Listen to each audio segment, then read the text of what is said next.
বন্ধুরা আমার, জ্ঞানী জ্ঞানী সুধী মানুষেরা, আল্লাহ বাবাজিরা, সদামণি মায়েরা, বোনেরা,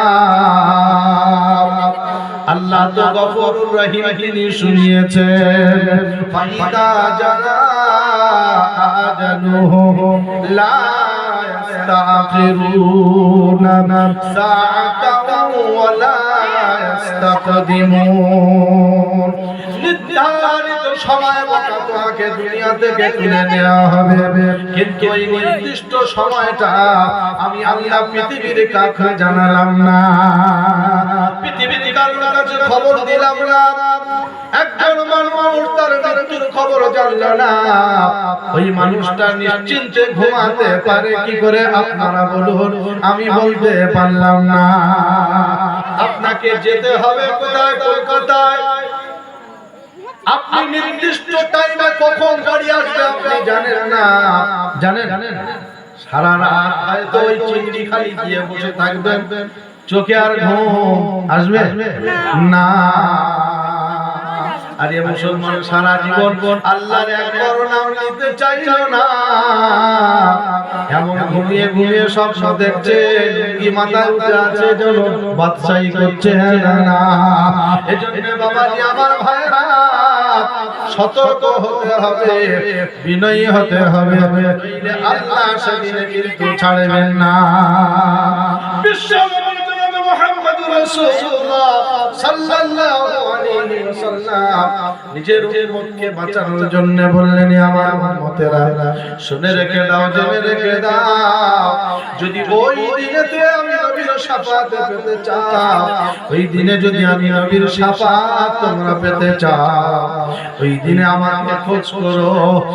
কাউসার, হাউজে কাউসার নামক কুয়া, ওই কুয়ার পাশে আমি নবী সেদিন তোমাদের জন্য অপেক্ষা করব। বাবাজি আমার ভাইরা, আপনারা বলেন, যে ছেলেটা সারা বছর স্কুলে গেল না, সারা বছর স্কুলে গেল না, ওই ছেলেটা পরীক্ষা দিলে খাতা কি ফুল লিখে দিয়ে আসবে? হ্যাঁ না? বলল, হুজুর মরণের পরে সহজ তিনটে প্রশ্ন। কটা? তিনটে। মান রব্বুকা, তোমার রব কে? আমার রব তো আল্লাহ, আমরা সবাই জানি। হ্যাঁ না? বললাম দিনুকা, তোমার দিন কি? বললাম আমি তো মুসলমান, জন্মসূত্রে। হ্যাঁ না? জন্মসূত্রে মুসলমান তো। হ্যাঁ, কলেমা পড়ি আর না পড়ি, জন্মসূত্রে মুসলমান। হ্যাঁ। আর 3 নম্বরে বলবে কি? বলো তোমার নবীকে? বলল মুহাম্মাদুর রাসূলুল্লাহ। শুনেছিলাম তায়েফে খুব মার খেয়েছিল, গজলে শুনেছিলাম। হ্যাঁ না? এর থেকে আর বেশি কিছু বলতে পারলাম না। শিক্ষিত সমাজ, বর্তমান সময়ের হাই এডুকেটর আমরা সবাই। হ্যাঁ না? শিক্ষিত ছেলে চাকরি করে, মা অশিক্ষিত বয়স্ক মানুষ, ছেলেকে রোজ দিন ফজরে যখন ডেকে দেয়, মা বলে, বেটা রে, ফজরের আযান মসজিদে হয়ে গেছে, ফজরের নামাজটা আদায় করে নাও, দেরি করো না, আল্লাহর হুকুম থেকে তুমি গাফেল থেকো না। ছেলে শিক্ষিত মানুষ, হাই এডুকেটর, বলল, মা তুমি রোজ দিন আমাকে জ্বালাতন করো না, এই ভোরের টাইমে আমার ঘুমটা খুবই শান্তির সাথে হয়, এ সময় তুমি আমাকে ডিস্টার্ব করো না। মা একদিন দুদিন বারবার প্রত্যেকটা দিন মা ফজরের সময় সন্তানকে ডাকে। একদিন বিরক্ত হয়ে ওইভাবে অফিস থেকে ফেরার সময় ইমাম সাহেবকে বলল, কবরে শোয়ার পরে প্রশ্ন কটা হবে বলো? ইমাম সাহেব বলল, 3টে। জবাব হবে 3টে। মান রব্বুকা, তোমার রব কে? ওমান দীনুকা, তোমার দ্বীন কি? ওমান নবিয়ুকা, তোমার নবী কে? বললে এই ব্যাপার। বলল হ্যাঁ। বাড়িতে চলে এসেছে। পরের দিন ফজরে যখন আবার সন্তানকে মা ডাকতে গিয়েছে, এমন সময় ছড়ে বলেছে, সন্তান বলছে, মা তুমি তো দীর্ঘদিন ধরে নামাজ পড়ে আসো, বলো তো দেখি মানুষ যখন মারা যায়, কবরে দেওয়ার পরে 3টে যে প্রশ্ন হবে, ওই 3টে প্রশ্ন কি আর তার উত্তর কি হবে আমাকে বলো। আমি তো মানুষ, আমি এই প্রশ্ন জানি না, উত্তরও জানি না। নামাজ আল্লাহর হুকুম, আমি এটাই ভেবে আদায় করি, আর অন্য কিছু জানি না। সন্তান বলল, বেটা মা শোনো, প্রশ্ন হবে তোমার রবকে, আমার রব হলো আল্লাহ। তারপরে দ্বিতীয় প্রশ্ন হবে তোমার নবীকে, আমার নবী হলো মুহাম্মদুর রাসূলুল্লাহ সাল্লাল্লাহু আলাইহি ওয়াসাল্লাম। তৃতীয় প্রশ্ন হবে তোমার দিন কি, আমি তো মুসলমান। এই তিনটে প্রশ্ন তুমি জানো না, তাহলে নামাজ পড়ে কি হবে? মা বলছে, বেটা রে, প্রশ্ন মুখে বলা সহজ, উত্তর দেওয়া সহজ না না। তবে তোকে একটা গল্প বলি, শোন বেটা। মুরব্বিরা শিক্ষিত নয়, কিন্তু এমন গল্প শোনাবে ওকা আপনার চরকি চরক গাছ হয়ে যাবে। হ্যাঁ না না, শিক্ষিতরা পিছিয়ে যাবে। ওই সময় মা বলল, বেটা রে শোন, আমাদের ওই পাড়ার ওই গ্রামের আব্দুস সালাম একটা টিয়া পাখি পুষেছে। কি পাখি? টিয়া পাখি। সেই টিয়া পাখিটা আবার মানুষের মতো কথা বলে। বেটা বলল, তাই নাই? বলল, হ্যাঁ। ওই গ্রামে ওই আব্দুস সাত্তার যে পাখি পুষেছে, মানুষের মতো কথা বলে। ছেলে বলল, হ্যাঁ সত্যি তো বিশাল ব্যাপার। মা বলল, বেটা রে তবে শুনে রাখো, ওই পাখিটা মানুষের মতো কথা বলে।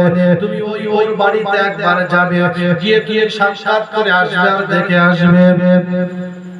বলল, যাওয়ার সময় তুমি যাবে, তোমার প্যাকেট ব্যাগে করে ধরে ধরে ছোট্ট একটা বিলাই বাচ্চা নিয়ে যাবে, নিয়ে ওই পাখির সামনে তুমি রেখে দেবে। পাখির সামনে ওই বিলাই বাচ্চাকে দাঁড় করিয়ে দিবে। দেখবে ওই পাখি মানুষের ভাষা ভুলে যাবে। যদি বলেন সুবহানাল্লাহ। বলল, মা তাই নাকি? হয় আবার, ও তো ভাষা শিখেছে, ভুলবে কি করে? বললো, তুমি একবার নিয়ে গিয়ে দেখো। তুমি যাবে, গিয়ে সালাম দিয়ে ঢুকবে। বললো, তাই হয়। পরে সকালবেলা মায়ের কথা মতো একটা বিলাই বাচ্চা নিয়েছে। ছেলে ব্যাগে করে বিলাই বাচ্চা নিয়ে টুক টুক টুক টুক করে গ্রামে ওই বাড়িতে গিয়েছে। গিয়ে বলছে, আসসালামু আলাইকুম আব্দুস সাত্তার ভাই। আরে গেটের কাছে রাখা ছিল টিয়া পাখি। বলছে, ওয়ালাইকুম আসসালাম, কি খবর, কেন এসেছো বলো, কার সাথে দরকার বলো। শুনে তো অবাক, আরে সর্বনাশ, পাখি এমন কথা বলে। তো যাই হোক, মায়ের কথাটা একবার শুনে দেখি।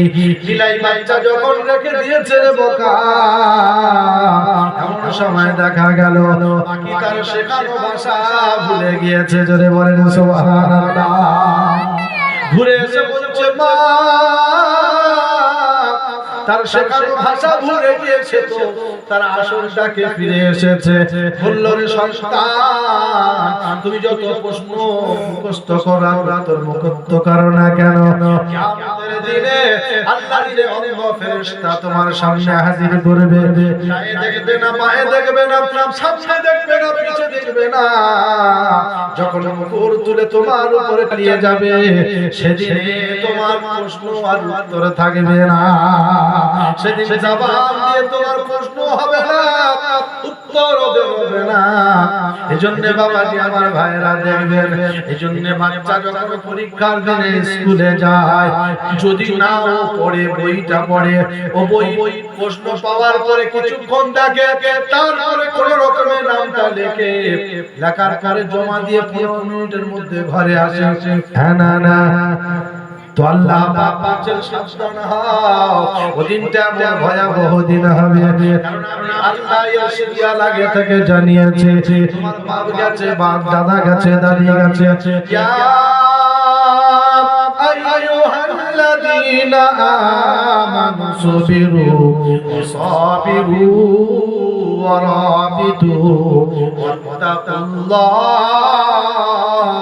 লাআল্লাকুম তুরহামুন। কোরআনে পাকের পারা নাম্বার 4 সূরা আল ইমরান আয়াত নাম্বার 200, একেবারে বাম দিকের পৃষ্ঠার নিচের থেকে রব্বুল জালাল শুরু করে, ইয়া আইয়ুহাল আইয়ুহাল্লাযীনা আমানু, এই ঈমানদারেরা তোমরা শোনো, আমি আল্লাহ যা কিছু বলি ঈমানওয়ালার জন্য বলেছি, বেঈমানের জন্য বলি না। ঈমানওয়ালার জন্য আমি আল্লাহ ওয়াদা করেছি জান্নাতের দরওয়াজা ঈমানওয়ালার জন্য খোলা হবে, বেঈমানের জন্য হবে না।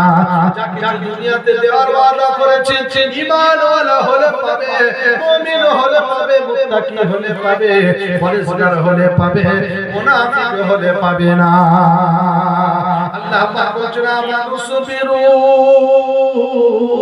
এক নম্বর ঈমানওয়ালার কোয়ালিটি বলছি, ইয়া আইয়ুহাল্লাযীনা আমানুসবিরু ওয়া সাবিরু। ঈমানওয়ালা এক নম্বর কোয়ালিটি হবে তারা ধৈর্যধারী হবে, হ্যাঁ না না, অধৈর্য হবে না। বাধা বিঘ্ন আসবে, সমস্যা আসবে, মুসিবত আসবে, অধৈর্য হবে না। ধৈর্যের সাথে হিকমতের সাথে আল্লাহকে ডেকে বলবে রব্বানা, তোমার মতো মালিক থাকার পরেও আমি অসহায়ের পরে আমি মুসিবত এসেছে, তুমি কি দেখছো না? রব্বে জুল জালাল বলে বান্দা, যখন পৃথিবীর কেউ যত থাকে না, আমি আমার বান্দার ডাকে সাড়া দিয়ে থাকি রে বোকা। আমার বান্দা যখনই একবার বলে রব্বানা, আমি আল্লাহ আমার বান্দাকে সত্তরবার বলি রে বান্দা বল কি হয়েছে, বল বান্দা বল তোর কিসের প্রয়োজন বল, আমি আল্লাহ তোর প্রয়োজন মিটিয়ে দেব। আল্লাহ পাক বলছেন ঈমানওয়ালার জন্য ভাবি আমি আল্লাহ, আমানুসবিরু ওয়া সাবিরু, তবে শর্ত হলো একটা, ঈমানওয়ালা সর্বদা তৈরি থাকে, ঈমানওয়ালা মৃত্যুর পরোয়া করে না, করে মৃত্যুর ভয় করে না। যদি ঈমানওয়ালা ভয় করতো রে বাবা, আজ আমার আপনার মুখে দাড়ি টুপি মাথায় উঠতো না, সাহাবায়ে কেরাম বাড়ি থেকে বের হতো না, হতো আল্লাহর নবী বিশ্বনবী হাবিবুল্লাহ জনাব মুহাম্মদুর রাসূলুল্লাহ সাল্লাল্লাহু আলাইহি ওয়াসাল্লাম মক্কা থেকে কি আর বিতাড়িত হতো? জোরে বলেন না। আল্লাহর নবী যেদিনে মক্কা থেকে চলে আসছেন, কাবার দিকে তাকায়, বারে বারে তাকায় আর বলে রে খোদা, তোর ঘর ছেড়ে আমাকে চলে যেতে হচ্ছে, আর কাবাটা বাবাজি আমার ভাইরা এমন একটা ঘর যে গিয়েছে ওই ভয়ের মায়া সে বুঝবে, যতবার তওয়াব করে, যতবার ঘুরে, তারপরে মনে হয় আরো একবার ঘুরে নি। আল্লাহ রাব্বুল আলামিন আমাকে নিয়ে গেছে, আর কত হাদিসে বাবাজি আমার ভাইরা জিজ্ঞাসা করলে বুঝতে পারবে, যেদিনে মক্কার দিন শেষ হয়ে যাবে, মক্কার দিন শেষ, মদিনায় চলে যেতে হবে, এমন একটা সময় আছে ঘুরতে ঘুরতে তওয়াব করা শেষ আর মন ভরে না। তো আল্লাহর নবী যেদিনে মক্কা ছেড়ে মদিনায় যাবেন, রাতের বেলা কাবার চত্বরে তওয়াব করে আর বলে ওরে কাবা, আজ দুশমনদের জন্য আমাকে চলে যেতে হচ্ছে, তোর ভিতর থেকে, তোর কোল থেকে আমাকে ছেড়ে চলে যেতে হচ্ছে, আজ চলে যেতে হচ্ছে। আল্লাহর নবী ওই রাতে কতটা দুঃখ বেদনা নিয়ে মক্কা থেকে বেরিয়ে এলেন, বেরিয়ে আবু বকরের বাড়িতে এলেন। ওখান থেকে আবু বকরকে ওই রাতের বেলা আল্লাহর নবী বিশ্ব নবী দরওয়াজায় গিয়ে আস্তে করে টোকা দিয়ে বলেছে আসসালামু আলাইকুম। দরওয়াজা খুলে গেছে, ভিতর থেকে আবু বকর বলে ওয়া আলাইকুমুস সালাম ইয়া রাসূলুল্লাহ। জোরে বলেন সুবহানাল্লাহ। আল্লাহর নবী অবাক, জিজ্ঞাসা করেন আবু বকর তুমি কি ঘুমাও না? এত গভীর রাতে তুমি কিভাবে জেগে আছো? বলছেন ইয়া রাসূলুল্লাহ ইয়া হাবিবাল্লাহ, ওই পাক জাতের কসম খেয়ে বলি যেদিন থেকে আপনি আমাকে বলেছিলেন যে আবু বকর হিজরতের সাথী আবু বকর তুমি হবে, ওই দিন থেকে ইয়া রাসূলুল্লাহ ইয়া হাবিবাল্লাহ, ওই দিন থেকে নিয়ে আজ পর্যন্ত আমি আবু বকর রাতের বেলা বিছানায় পিঠ লাগায় ঘুমাই না। জোরে বলেন সুবহানাল্লাহ, নারায়ে তাকবীর। বন্ধুরা আমার, জ্ঞানী গুণী সুধী মানুষেরা, আল্লাহ বাবাজিরা, সোনামণি মায়েরা, বোনেরা, আবু বকর বলছেন ইয়া রাসূলুল্লাহ ইয়া হাবিবাল্লাহ, হুজুর শুধু আমি একা ঘুমাই না তা নয়, আমার ছোট কন্যা ফাতেমা ওই দিন থেকে নিয়ে আজ পর্যন্ত আমার ফাতেমা রাতের বেলাও বিছানায় যায় না, প্রতিটা রাতে নাস্তা তৈরি করে, আমাদের সফরের জন্য টিফিন তৈরি করে। ইয়া রাসূলুল্লাহ একটু লক্ষ্য করে দেখে আমার ফাতেমা টিফিন তৈরি করে বসে আছে। আল্লাহর নবী আমার বললেন ইয়া রাসূলুল্লাহ শুধু আমার কন্যা ঘুমায় না তা নয়, আমি যেদিন থেকে বলেছিলেন ওই দিন থেকে নিয়ে আজ পর্যন্ত আমার ঘরের উটটা ওই যে বাইরে বাঁধা আছে দেখেন লক্ষ্য করে, ওই দিন থেকে নিয়ে আজ পর্যন্ত ইয়া রাসূলুল্লাহ ওই উট রাতের বেলা জমিনে ঘুমায় না। জোরে বলেন সুবহানাল্লাহ। পশু পাখি চিনল নবীকে, মানুষ হয়ে চিনলাম না, পশু পাখি কীট পতঙ্গ চিনল তারা নবী নবী, মানুষ হয়ে চিনে না, ওই নবীর শাফায়াত পাবে কেমনে ভেবে দেখো রে মুসলমান। আল্লাহুম্মা সাল্লি আলা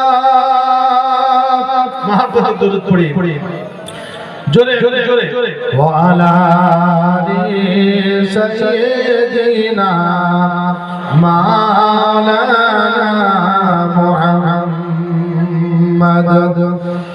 এজন্য বাবাজি আমার ভাইরা, সোনার চাঁদ বন্ধুরা আমার, জ্ঞানী গুণী সুধী মানুষেরা, যে কথা বলছিলাম আল্লাহ পাক ঈমানওয়ালার সাহায্যকারী, আল্লাহ পাক শুনিয়েছেন আমানু সুবিরু, ঈমানওয়ালারা ধৈর্য ধরবে। হ্যাঁ না না, ওদিন আল্লাহ রাসূলকে যেদিন বের করা দিয়ে হচ্ছিল মক্কা থেকে, আল্লাহ রাসূল ধৈর্য ধরেছিলেন নাকি? বলে ধৈর্য ধরেছিলেন বাবাজি আমার ভাইরা, কারণ আল্লাহর নবীর এত পাওয়ার ছিল, এত পাওয়ার, যদি একবার শুধু জবান দিয়ে বলতেন আল্লাহ পাক ওটা তায়েববাসীকে ধ্বংস করে দিতেন। হ্যাঁ না না, তারপরেও নবী ধৈর্য ধরে বললেন রব্বানা, ওরা না জেনে অন্যায় করেছে, ওদেরকে তুমি এর সাজা দিও না, ওদের জন্য আমি ক্ষমা করছি, আমি তওবা করছি ওদের হয়ে, আল্লাহ তুমি ওদের উপরে যেন নারাজ হয়ো না। আর সেই নবীর উম্মত হওয়ার পরে এই মুসলমান ভাইয়ের সাথে যদি একবার ঝগড়া হয়েছে, তিনবারের জায়গায় 11 14 গোষ্ঠী তালাক দেয়। না না না, কি বলে গত কয়েকদিন আগের ঘটনা বলছি বাবাজি, তো মেয়েটা এসে এত কান্না কাঁদে আর বলছে হুজুর আমার স্বামী আমাকে তো তালাক দিয়েছে, তারপরে বলছে তোর বাপ মা ভাই ভাই তো 14 গোষ্ঠীকে তালাক দিলাম, এর কি হবে? বলুন আমি সব ওরও তালাক দিয়েছে, 14 গোষ্ঠীকে তালাক, রাগে আগে না ধর। আর একজন এসে বলছে হুজুর রাগের মাথায় এখন তালাক দিয়েছে, তো যত রাগ সে বলবো ওই অসহায় মেয়েটার উপরে। হ্যাঁ কত রাগ তোমার, ওই গ্রামের নেতার কাছে দেখো, গ্রামে যে মুস্তান আছে তার কাছে দেখো, ওখানে গিয়ে মাল ঠান্ডা, ওখানে ঠান্ডা, যত রাগ বাইরে থেকে ঘুরে এসে সব ওই অসহায় মেয়েটার। কারণ ওকে মারলে কেউ বলা না, মেয়েটাকে মারলে কেউ বলা নাই।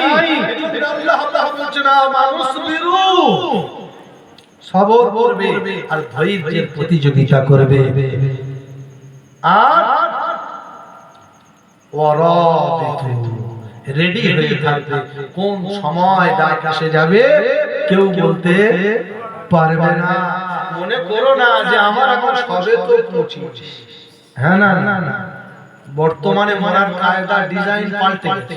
হ্যাঁ না না না, একটা সময় এমন ছিল যারা বয়স্ক বাবাজি আছেন এনারা জানবেন যে মানুষ তিন মাথাওয়ালা না হয়ে হতো না। হ্যাঁ না না বলে তিন মাথাওয়ালা। যদি এখনকার বাচ্চাদের গল্প করে নিয়ে বলবে কি কথা বলতেছিস সব তিন মাথাওয়ালা মানুষ মারা যাবে। আগে আমরা শুনতাম ছোটবেলায় যে ওই মানুষটা সত্যি মারা যাবে, এক বছর আগে থেকে ঘোষণা হচ্ছে মারা যাবে। তার বাড়িতে এত লোক প্রত্যেক দিন আসতো শুধু দেখতে, কিন্তু তারপরে টেনে টেনে 4 মাস 5 মাস 6 মাস বিছনা সজ্জা হয়ে যায়। হ্যাঁ না না। আর বর্তমান সময় কি করিম চাচা চায়ের দোকানে বসে আছে, চা সবে নিয়ে চুমুর দেবে ব্যাস ব্যাস বললো কি কি কি কি মরণ, এটা নাম দিয়েছি স্ট্রোক। খোদা বলল এটা তো তোমাদের দেয়া না, আমি আল্লাহ বলছি এটা একটা কি কি আমি একটা মৃত্যুর টোপ দিয়েছি, আমি মৃত্যুর ডিজাইনটা পাল্টেছি, কোয়ালিটিটা পাল্টে দিয়েছি। এক সময় দেখা যাচ্ছে বৃদ্ধ না হলে মানুষ মরতো না। বর্তমান সময় আমি এক জায়গার কথা বলছি, 40-এর ভিতরে আমার হাতে গোনা 7 থেকে 8 জন। এর 40-এ শেষ হয় না ফের একটা, তার শেষ হয় না ফের একটা, তার শেষ হয় না ফের সবকটাই একটা অবৃদ্ধ না, একটা অবৃদ্ধ না।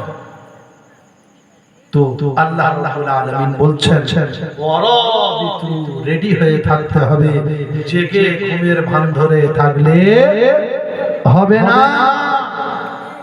এখান থেকে টাকা পকেটে নিয়ে চিংড়িখালি থেকে অটো টেকারে উঠেছেন মগরাহাট যাবেন, যদি ওইটুকু জায়গায় যেতে যেতে ঘুমিয়ে পড়েন মাল মগরাহাটে যাবে বলে মনে হচ্ছে।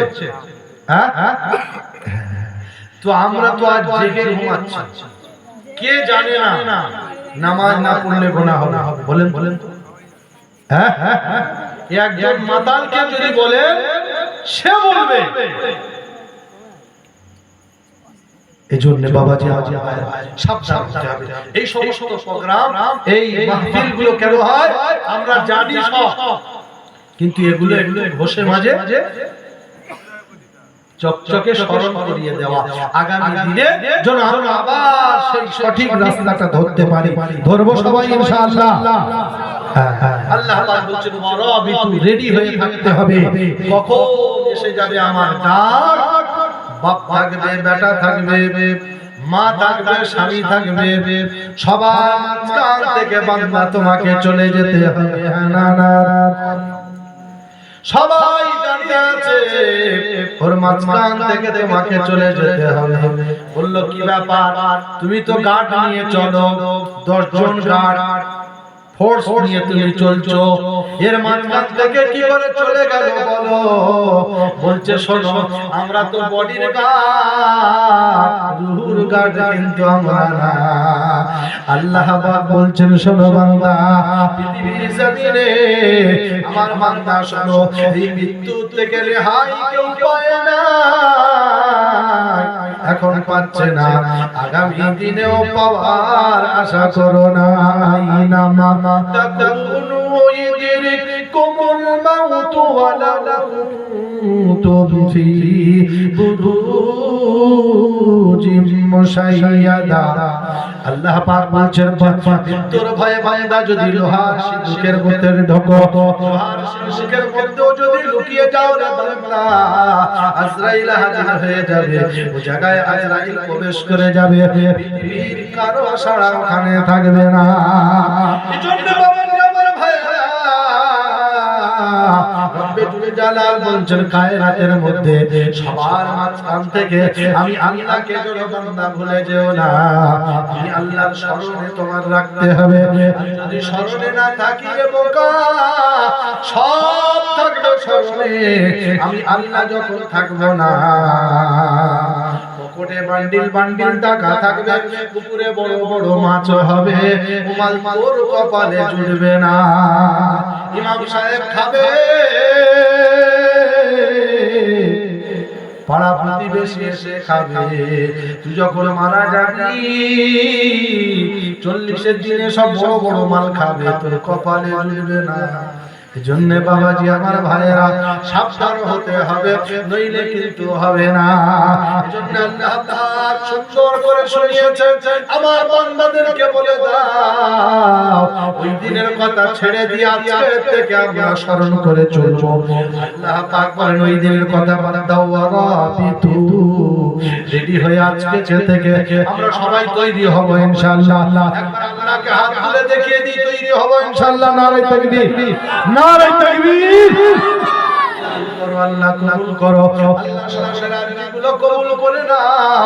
এই গভীর রজনীতে তোমার দরবারে হাত উঠিয়েছে আমার ভাইরা, আল্লাহ তুমি কারোর হাতকে খালি হাতে ফিরিয়ে দিও না, আগামী দিনগুলো তুমি কবুল করে নাও। আল্লাহ ফাইদা জা আজালুহুম লা ইস্তাখিরুনা সাআতাও ওয়া লা ইস্তাকদিমুন। বান্দা যতই রিজিকের পেছনে দৌড়াও না কেন, আমি আল্লাহ তোমাকে শুনিয়েছি ওকা এক লোকমা পরিমাণ যদি তোমার খানা বাকি থাকে দুনিয়া থেকে আমি আল্লাহ তোমাকে নেব না। জোরে বলেন সুবহানাল্লাহ। এত বড় নাইনসাফি আমি আল্লাহ করি না।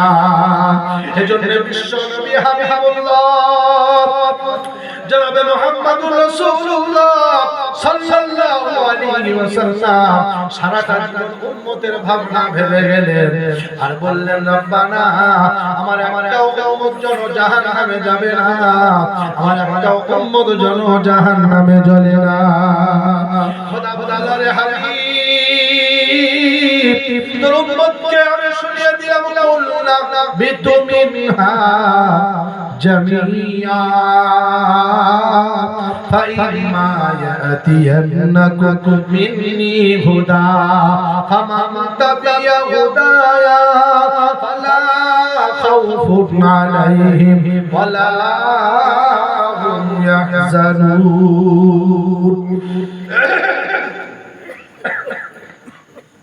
কোরআনে পাকের পারা নাম্বার সূরার নাম সূরা আল-বাকারা, আয়াত নাম্বার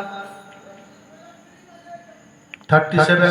একেবারে দেখবেন 37 নম্বর আয়াত, দেখেন দিকটার উপর থেকে কোরআন জানিয়ে দেন, কুল নাবিতু মিনহা জামিয়া ফাইম্মা ইয়াতিয়াকুম মিন্নি হুদা ফামান তাবিয়া হুদায়া ফালা খাউফুন আলাইহিম ওয়ালা হুম ইয়াহজানুন। আমি বান্দার উম্মত থেকে শুনিয়ে দেন, আমার বান্দার বান্দীদেরকে শুনিয়ে দেন, তারা দুনিয়াতে তোমার হেদায়েত তোমাকে যেটা আমি আল্লাহ দিয়েছি হুদা, এই হুদার উপরে যদি তারা বিশ্বাস রাখতে পারে, তার উপরে করে চলতে পারে, আমি আল্লাহ কথা দিলাম দুনিয়া থেকে তাদের উপরে সাহায্য অবধারিত। জোরে বলেন সুবহানাল্লাহ। ফামান তাবিয়া হুদা, এখানে হুদা মানে হলো কোরআন। জোরে বলেন সুবহানাল্লাহ। আমি তোমার উপরে যে কিতাব দিলাম যদি তোমার উম্মতেরা গ্রহণ করে নেয়, আমি আল্লাহ কথা দিলাম দুনিয়াতে আর অশান্তি থাকবে না, আর মরণের পরেতে আমি আল্লাহ আর অশান্তি ওখানে দেব না। নমুনা দেখাতে হবে, নইলে আমরা মানব না। কোরআন বলছে একটু আগে চলো, দেরি মোটে করো না।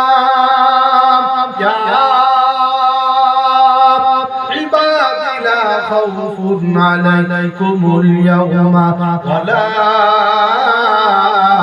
أنتم تحزنون الذين آمنوا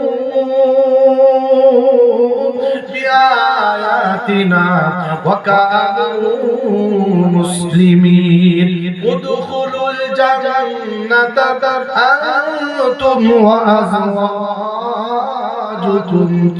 تحبرون। পারা নাম্বার 25 সূরা জারিয়াত। যুখরুফ আয়াত নাম্বার 70 একেবারে বাম দিকের পৃষ্ঠার উপর থেকে 4 থেকে 5টা লাইন পরে নকল করেন আর জানিয়ে দেন ইয়া ইবাদি লা খাউফুন, এই আমার বান্দারা শুনে রাখো তোমাদের জন্য কোনো ভয় নাই, কোনো চিন্তার আমি আল্লাহ সেদিনে কারণ রাখবো না। জোরে বলেন। শর্ত হলো দুটো। শর্ত কটা? দুটো। আল্লাযীনা আমানু বিআয়াতিনা ওয়া কানু মুসলিমিন, আমি আল্লাহর প্রতি ঈমান রাখতে হবে, বিশ্বাস রাখতে হবে। আল্লাহর প্রতি বিশ্বাস আছে সবার ইনশাআল্লাহ। আল্লাহর প্রতি ঈমান রাখতে হবে, বিআয়াতিনা ওয়া কানু মুসলিমিন, আর মরার সময় মুসলমান হয়ে মরতে হবে। ওয়া নইলে আমি আল্লাহ সেদিন নেব না। এজন্য আল্লাহ পাক বলছেন বান্দা দুনিয়াতে আমি আল্লাহ পাঠিয়েছি মুসলমানের ঘরে, আর যখনই আমি আল্লাহর কাছে আসবে তোমাকে মুসলমান হয়ে আসতে হবে, তাহলে আমি আল্লাহ তোমার জন্য পাওনা রেডি করে দেব। জোরে বলবো সুবহানাল্লাহ। পাওনা পেতে চাই তো ইনশাআল্লাহ, পেতে চাই। হ্যাঁ, আল্লাহ দেওয়ার জন্য রেডি আছেন, বান্দা শুধু দিতে পারছে না। বর্তমান অবস্থা খুবই শোচনীয় মুসলমানদের। আমি যেটা বলছিলাম, মুসলমানদের অবস্থা খুবই খারাপ। হ্যাঁ, শতকরা 95 জন বেনামাজি, নামাজেরা পড়ে না, 5 জনা পড়ে তাও আবার সূরা কেরাত ভালো না। ও 5 জন কেউ টেনে বের করে নিচ্ছে 95 জন। হ্যাঁ না, আল্লাহ পাক বলছেন আমি যখন কোন কওম কোন জাতিকে ধ্বংস করার ইরাদা করি, তাদের উপরে জালেম বাদশা নিযুক্ত করি। কি করি? কদিন আগে চলে গেল করোনা। হ্যাঁ না, নাম কি? করোনা মানে কি? করোনা টাচ করলেই শেষ। এই কদিন আগে চলে গেল করোনা। কি করোনা? স্বামীর হয়েছে বিয়ে করলো, তোর ঘর আমি করব না। বাপের হয়েছে বেটা বললো বাপ বলে পরিচয় দেব না। ভাইয়ের হয়েছে বললো ভাইয়ের কোনো ঠিকানা আমি রাখবো না। হ্যাঁ না, যার হয়েছে তার এক ঘরে করে দিয়েছে, তার সাথে কেউ মিল মোহাম্মত রাখে না। স্বামীর হয়েছে বিবি আর বিছানায় যেতে চায় না। এমন একটা করোনা আল্লাহ পাক দুনিয়াতে নমুনা দিয়েছে। দুনিয়াতে সামান্য করোনার কারণে যদি স্বামী স্ত্রী বিছানাতে না যায়, কিয়ামতের ময়দানে ভাববে কি করে সেদিনে স্বামী স্ত্রী এক জায়গাতে থাকতে পারবে? বাপটা সাহায্য পাবে কি করে ভাবলে বলো? দুনিয়ায় যদি এই রকম হয় ভাবো না। খোদা বলেছেন জালেম বাদশা নিযুক্ত করে দেব। বর্তমান সময়ে দিকে লক্ষ্য করে দেখেন, আমি আর খুলে বলতে চাইছি না, মুসলমানদের কোনটা করে দিচ্ছে। হ্যাঁ না, আল্লাহ বলছেন 1400 বছর আগে আমি আল্লাহ তোমাকে শুনিয়েছি নমুনা।